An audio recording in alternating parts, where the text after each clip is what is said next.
আসসালামু আলাইকুম। সবাই কেমন আছেন? আশা করি ভালো আছেন। আলহামদুলিল্লাহ আমি ভালো আছি। আমি আজকে আসলাম একটা কমেন্টের উত্তর নিয়ে। এক ভাই লিখেছে, ভাই মালয়েশিয়া সব সেক্টরের ভিসা কবে থেকে চালু হইব, বা 2025 সালে কি মালয়েশিয়া সব সেক্টরের ভিসা কি সরকার চালু করব? তবে এই বিষয়ে কিছু তথ্য বলবো বা কিছু কথা বলবো। অবশ্যই অনুরোধ রইল পুরো ভিডিওটি দেখার জন্য, তাহলে বিস্তারিত বুঝতে পারবেন। যাই হোক, চলুন মূল কথায় চলে যাই। সর্বপ্রথম কথা হলো ভাই, এখনও 2025 সাল আসে নাই, বা এখনও বাকি আছে আরও 1 মাস। তবে যাই হোক, আজকে নভেম্বরের 31 তারিখ, এখন আরও 1 মাস বাকি আছে পুরোপুরি 2025 সাল আসার। তবে 2025 সালে যদি মালয়েশিয়ার কোনো সব সেক্টরেই কর্মী লাগে বা কর্মীর প্রয়োজন হয়, তাহলে সেই ক্ষেত্রে অবশ্যই মালয়েশিয়ার সরকার কলিং ভিসা চালু করব, বা এই জায়গায় একান্তই মালয়েশিয়ার সরকারের ব্যক্তিগত ব্যাপার, বা তার যদি কর্মী কোনো খাদে সব খাদে যদি কর্মী শর্ট পড়ে, তাহলে 2025 সালে হয়তো মালয়েশিয়ার কলিং ভিসা সব সেক্টরে খুলতে পারে বা কর্মী আনার উদ্যোগ নিতে পারে। তবে এই বিষয় এখনও 100% শিওর না, বা আমি আপনারা জানতে চাইছেন, তাই সেই বিষয় আমি আপনাদেরকে জানানোর চেষ্টা করব বা চেষ্টা করবার লাগছি। তবে যাই হোক, ইদারিং দেখা গেছে অনেকেই অলরেডি ফেসবুকে ভিডিও আপলোড দিয়ে দিছে, ভাই আলহামদুলিল্লাহ সব সেক্টরে মালয়েশিয়ার কলিং ভিসা চালু করে দিছে, আপনারা যাইতে পারবেন। তবে এগুলা যারা এই গজব ছড়াইছে, একান্তই তাদের ব্যক্তিগত ব্যাপার। তবে অনুরোধ রইল, আপনারা যারা মালয়েশিয়া আসার জন্য আগ্রহী, তবে শুধুমাত্র বর্তমান আসতে পারবেন 31শে জানুয়ারি 2025। সময়সীমা ধারণ করে দিয়েছে মালয়েশিয়া সরকার প্ল্যান্টেশন খাদে এবং কৃষি বিষয়, এই দুই খাদেই আপনারা মালয়েশিয়া প্রবেশ করতে পারবেন কলিং বিষয়।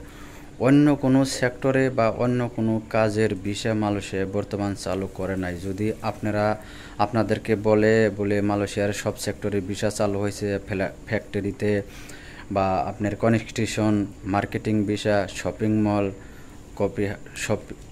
কফি হাউস, আপনার যে কোনো সেক্টরের কথাই বলি, তবে এগুলা ভিত্তিহীন কথা, বা সে আপনার সাথে প্রতারণা অলরেডি করব, বা হয়তো আপনার কাছ থেকে অনেক টাকা হাতিয়ে নেওয়ার জন্য এই ধরনের প্রলোভন দেখাইবো বা কথা বলবো। তবে আপনারা এই সমস্ত কথা বিশ্বাস করবেন না, বা আপনারা টাকা পয়সা, পাসপোর্ট কোনো দালালের হাতে দিবেন না। যে এজেন্সি বা দালাল বলবো বলে মালয়েশিয়া সব সেক্টরের ভিসা খুলেছে, আমরা পাঠাতে পারবো, এগুলা মিথ্যা কথা এখনও। কারণ আমি বর্তমান মালয়েশিয়ায় থাকি, বা আমরা মালয়েশিয়া আছি, অনেক ধরনের বসের সাথে আমরা দেখা হয়। আমি ফার্নিচার ফ্যাক্টরিতে কাজ করি, অনেক ধরনের এই দেশের লোক যারা টিউসি, মানে যারা উপর লেভেলে কাজ করে বসের পরেই, মানে বিভিন্ন ফ্যাক্টরিতে বড় বড় বসেরা কাজ দেয় না ছাপে, ওই সমস্ত মেন বসের টিউসি আছে, যারা মাল দেখাশোনা করে কোন ফ্যাক্টরিতে মাল দিছে, মানে এই ধরনের মাল, তাদের মাল চলবার লাগছে নাকি, চালাইবার লাগছে নাকি, বা কাজ বন্ধ রয়েছে নাকি,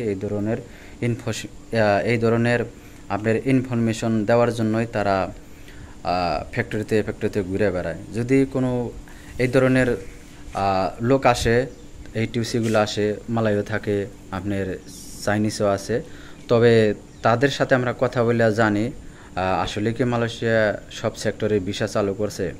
তবে তারা বলে না, এখনও ভিসা চালু হয়নি, এখানে মিথ্যা কথা বলে যারা বলে। তবে যাই হোক ভাই, এক ভাই বলেছিল মালয়েশিয়ার 2025 সালে কি সব সেক্টরে ভিসা চালু করব। তবে ভাই 2025 সাল আসলেই এটা বোঝা যাব, বা মালয়েশিয়া সরকার তখন ঘোষণা দিব কি না, এটা একান্তই মালয়েশিয়া সরকারের ব্যক্তিগত ব্যাপার। তবে আপনারা এই ক্ষেত্রে কেউ সব সেক্টরের জন্যই মালয়েশিয়া আসার জন্য টাকা বা পাসপোর্ট কোনো এজেন্সি দালালের কাছে আপনারা জমা দেবেন না, বা তাদের সাথে লেনদেন করবেন না, সতর্ক থাকবেন।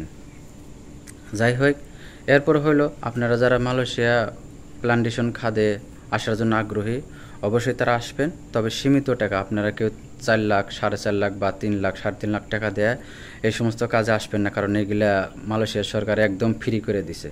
ঠিক আছে, ফ্রি করে দিছে, এই বিষয়ে কোনো টাকা লাগে না। তবে আপনাদের কাছ থেকে অতিরিক্ত টাকা নেব এগুলো এজেন্সি, ভুয়া এজেন্সি। আর যারা অরিজিনাল সরকারি রেকর্ডিং এজেন্সি, যারা সরকারের অনুমতি আছে, লাইসেন্স আছে, তাদের আরএল নাম্বারও আছে, তারাই শুধু লোক পাঠাইতে পারবো। তবে এই ক্ষেত্রে তারা অতিরিক্ত কোনো টাকা নিতে পারবো না, এই জায়গায় সব কিছু তারা সাইন দিয়ে আসছে। প্রবাস কল্যাণ মন্ত্রণালয় অফিস আছে, ওই জায়গায় সব কিছু তাদের এগ্রিমেন্ট করা আছে, তারা অতিরিক্ত টাকা নিতে পারবো না। ৭৮,৯৯০ টাকার ভিতরেই সব কিছু মিলিয়ে এই টাকা খরচ হইব মালয়েশিয়া আসা পর্যন্ত। এই টাকায় নিতে পারবো একটা কর্মীর কাছ থেকে, অতিরিক্ত কোনো টাকা বেশি নিতে পারবো না। তারা সব কিছু সাইন করে আছে। যদি অতিরিক্ত কোনো টাকা তারা কোনো এজেন্সি চায় আপনাদের কাছে, অবশ্যই সেক্ষেত্রে আপনি বুঝবেন তার কোনো লাইসেন্স নাই। আর অবশ্যই আপনারা যারা যে এজেন্সির সাথে যোগাযোগ করবেন বা দালালের সাথে, অবশ্যই আপনারা আরএল নাম্বারটা জিজ্ঞাসা করে নেবেন। যে এজেন্সির আরএল নাম্বার আছে অবশ্যই সে লাইসেন্স প্রাপ্ত বা সরকারের অনুমোদিত এজেন্সি। যাই হোক, আশা করি আমার কথাগুলো আপনারা বুঝতে পারছেন। বা এরপরও যদি আপনাদের বোঝার কোনো সমস্যা থাকে বা অসুবিধা হয়, অবশ্যই কমেন্ট করবেন, আমি কমেন্টের উত্তর দেওয়ার চেষ্টা করব। অনেক ভাই অনেক ধরনের কমেন্ট করেন, তবে সব কথাই কমেন্টে বলা যায় না, একটা ভিডিওতে অনেক লং হয়ে যায়। যাই হোক, একটা ভিডিওতে অনেক কথা বলা হয়, যদি কথায় ভুল হয়ে থাকে অবশ্যই ক্ষমা দৃষ্টিতে দেখবেন। আপনার মতামত অবশ্যই কমেন্টে জানাবেন, আমি কমেন্টের উত্তর দেওয়ার চেষ্টা করব। আর ভিডিওটা দেখার পর যদি ভালো লাগে অবশ্যই চ্যানেলটারে সাবস্ক্রাইব করে দেবেন, পাশে থাকা বেল আইকন অন করে রাখবেন। পেজ থেকে দেখলে পেজটা ফলো দিয়ে বেশি বেশি শেয়ার করে সবাইকে দেখার সুযোগ করে দেবেন। ভালো থাকবেন, সুস্থ থাকবেন, নিরাপদে থাকবেন। আল্লাহ হাফেজ।